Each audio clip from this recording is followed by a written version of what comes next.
आत्मीय भाइयों एवं बहनों, प्रणाम। अच्छे ही होंगे आप, स्वस्थ होंगे, मस्त होंगे, व्यस्त होंगे, प्रसन्न होंगे, मुस्कुराते रहते होंगे, एकांत के क्षणों का आनंद ले रहे होंगे, कुछ अच्छा पढ़ रहे होंगे, कुछ अच्छा सुन रहे होंगे। इसी एकांत के क्षणों का आनंद लेते हुए मैं पंडित श्री राम शर्मा आचार्य जी के विचारों को, पुस्तक धर्म और विज्ञान विरोधी नहीं, पूरक हैं, से पढ़कर सुनाता हूँ। विषय विज्ञान की अपूर्णता और अस्थिरता। आइए सुनते हैं। मित्रों, भौतिक तथ्यों की जानकारी देना और पदार्थ की शक्ति का सुविधाजनक उपयोग सिखाना विज्ञान का क्षेत्र इतना ही है। हर बात की एक सीमा होती है, विज्ञान की सीमा भी इतनी ही है। इस परिधि को किसी प्रकार कम महत्व का नहीं माना जा सकता। अन्य सभी प्राणी अपनी शारीरिक क्षमता भार से निर्वाह के साधन जुटाते रहने भर में सक्षम होते हैं, पर मनुष्य अगणित सुख सुविधाओं का उपभोग करता है। उसे विज्ञान की उपलब्धि ही कहनी चाहिए। अग्नि का जलाना और उसका उपयोग करना जिस दिन मनुष्य ने जाना, उस दिन उसने प्रगति के एक नए लोक में प्रवेश किया। शक्ति का बहुत बड़ा द्वार उसके लिए यहीं से खुला। नौकदार औजार, पहिया, कृषि, पशुपालन, आच्छादन जैसी वैज्ञानिक उपलब्धियों ने उसे नर वानर के वर्ग से निकालकर प्राणियों का मुकुटमण ही बना दिया। चेतनात्मक प्रगति के अगले चरण उसके लिए भाषा और लिपि के अद्भुत आयाम प्रस्तुत करते हैं। इस वैज्ञानिक प्रगति क्रम में बढ़ते हुए आज हम अणुशक्ति और अंतरग्रही क्षेत्र में परिभ्रमण कर रहे हैं। प्रकृति के रहस्यों पर से एक के बाद एक परत उठाते चलने में जो सफलता मिल रही है, उसके लिए मानवीय प्रतिभा की जितनी प्रशंसा की जाए उतनी कम है। बुद्धि, श्रम और साधनों के समन्वय से चल रही वैज्ञानिक प्रगति ने हमें असीम सुख साधन दिए और भविष्य में इससे भी अधिक दिलाने का आश्वासन दिया है। इतने पर भी एक बात पूरी तरह समझ ली जानी चाहिए कि विज्ञान का क्षेत्र भौतिक है। उसका पूरा नाम भी भौतिक विज्ञान एवं पदार्थ विज्ञान ही है। अपने कार्य क्षेत्र में वह सफलता प्राप्त कर रहा है और करेगा। यहाँ एक बात की ही भूल हो जाती है कि चेतना का क्षेत्र भी विज्ञान ने अपनी परिधि में सम्मिलित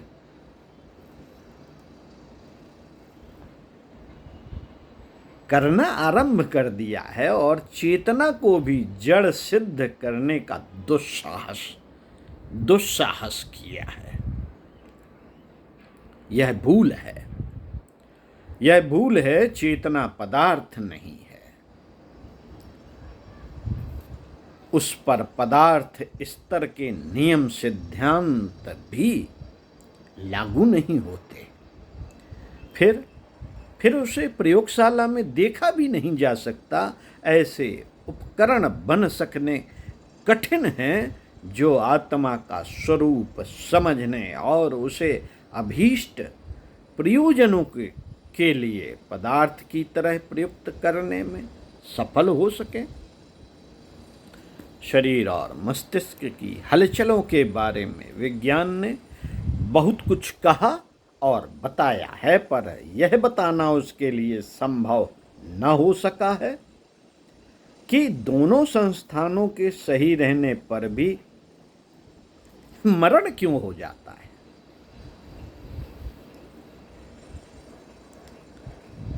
चेतना न रहने पर शरीर और मस्तिष्क अपना काम करना क्यों बंद कर देते हैं। जिसके रहने से शरीर जीवित रहता और न रहने पर मर जाता है, उस चेतना की उत्पत्ति, प्रगति और स्थिरता के लिए क्या किया जा सकता है। इसके संबंध में कोई समाधान खोजा नहीं जा सका। साथियों, पदार्थ के पीछे एक स्थिर नियम काम करता है। उसी के आधार पर भौतिक जगत की समस्त हलचलें चलती हैं। फिर चेतना पर एक नियम क्यों लागू नहीं होता।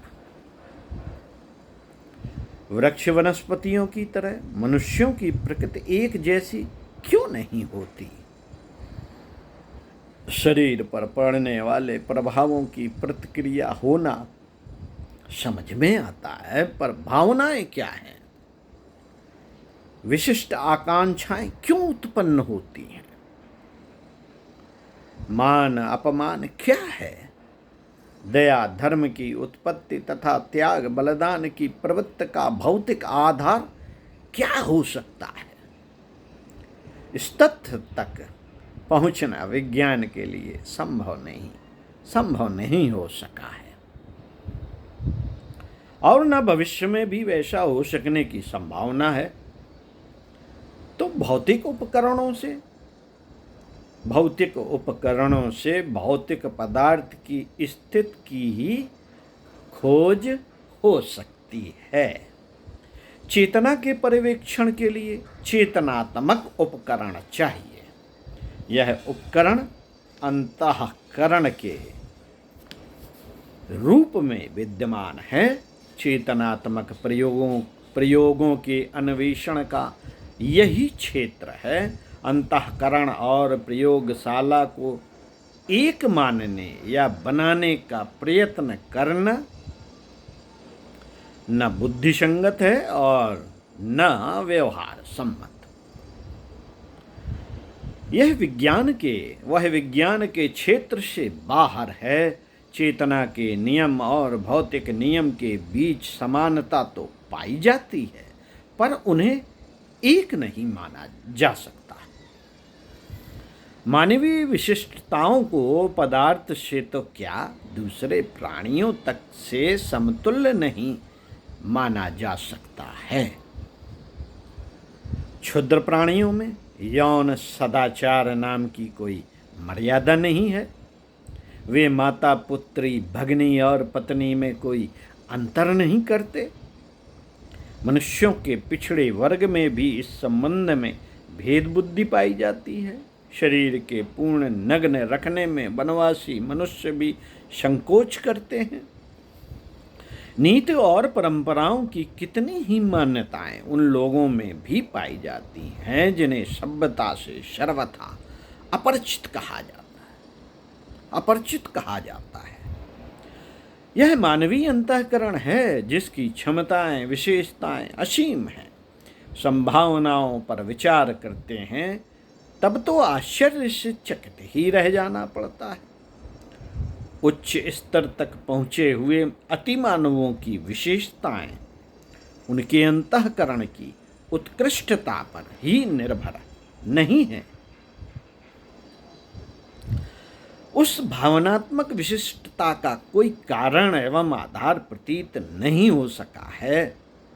चेतना के क्षेत्र में प्रवेश करने पर उसके अनाधिकारी प्रयास न केवल उपहासास्पद बनेंगे वरन अनेकों ऐसी विकृतियां उत्पन्न करेंगे जिन्हें अनावश्यक एवं अवांछनीय ही माना जाएगा। मित्रों, विज्ञान ने चेतना का पृथक अस्तित्व प्रयोगशालाओं में परीक्षण करके प्रत्यक्ष नहीं पाया। इतने भर से उसके लिए यह कहना अनुचित था कि चेतना का अस्तित्व ही नहीं है अथवा उसके पास अंतःकरण के रूप में जुड़े हुए धर्म की कोई सत्ता ही नहीं है। इस आतुर प्रतिपादन से अनास्था फैली और उन आदर्शों को क्षति पहुंची जिनके सहारे मानवीय प्रगति का क्रम आरंभ हुआ और अब तक बढ़ता चला आया है। साथियों, ईश्वर, आत्मा, धर्म, कर्म, फल, पदार्थ, परमार्थ, कर्म, फल, परमार्थ, संयम जैसी सभी मान्यताएं आस्तिकता के साथ जुड़ी हुई हैं।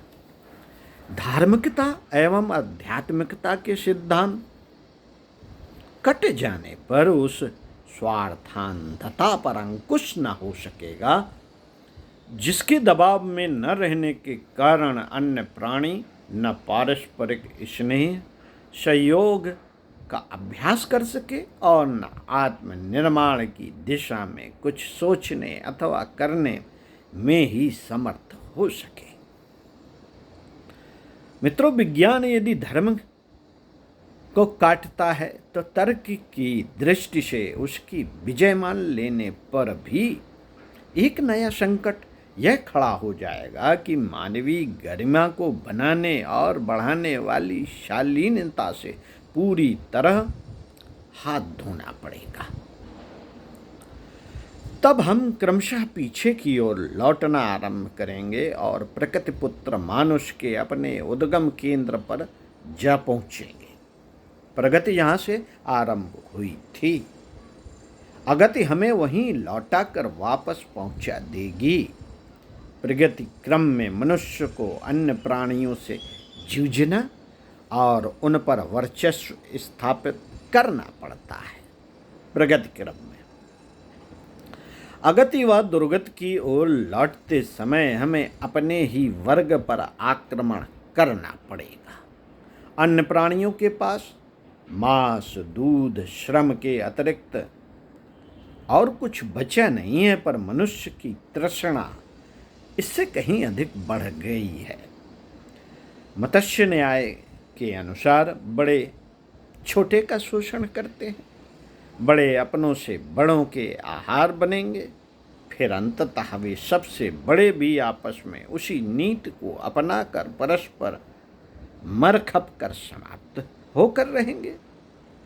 यह आदिम काल से भी बुरी स्थिति होगी।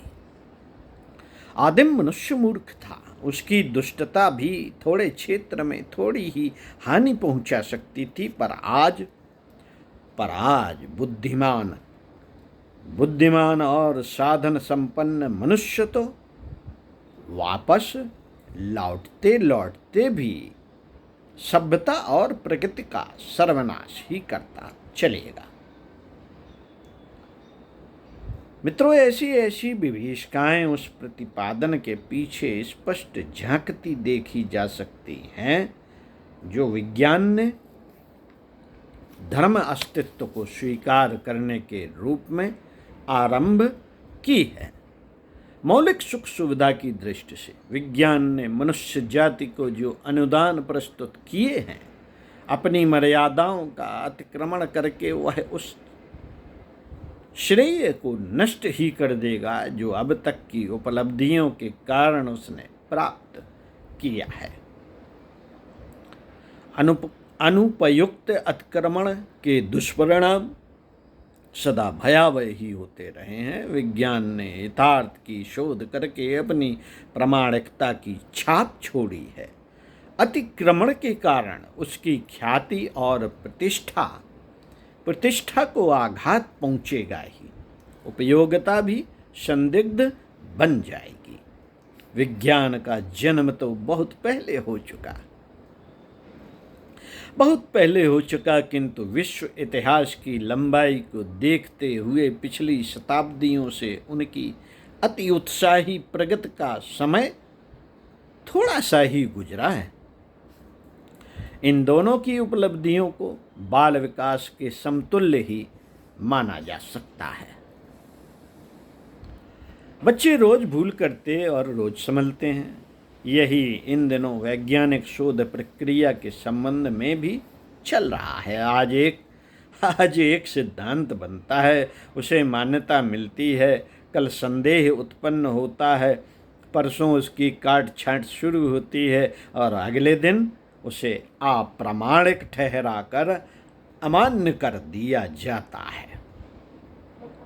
जो आज माना जा रहा है वह कल भी उसी रूप में स्वीकार किया जाएगा, इसका कोई विश्वास नहीं।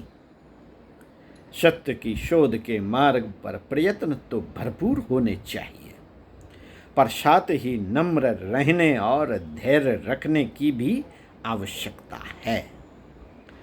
विशेषतया ऐसे प्रसंगों पर तो सोचकर ही कुछ कहा जाना चाहिए जिनका व्यापक असर मानवीय नीति, निष्ठा और समाज व्यवस्था पर पड़ता है।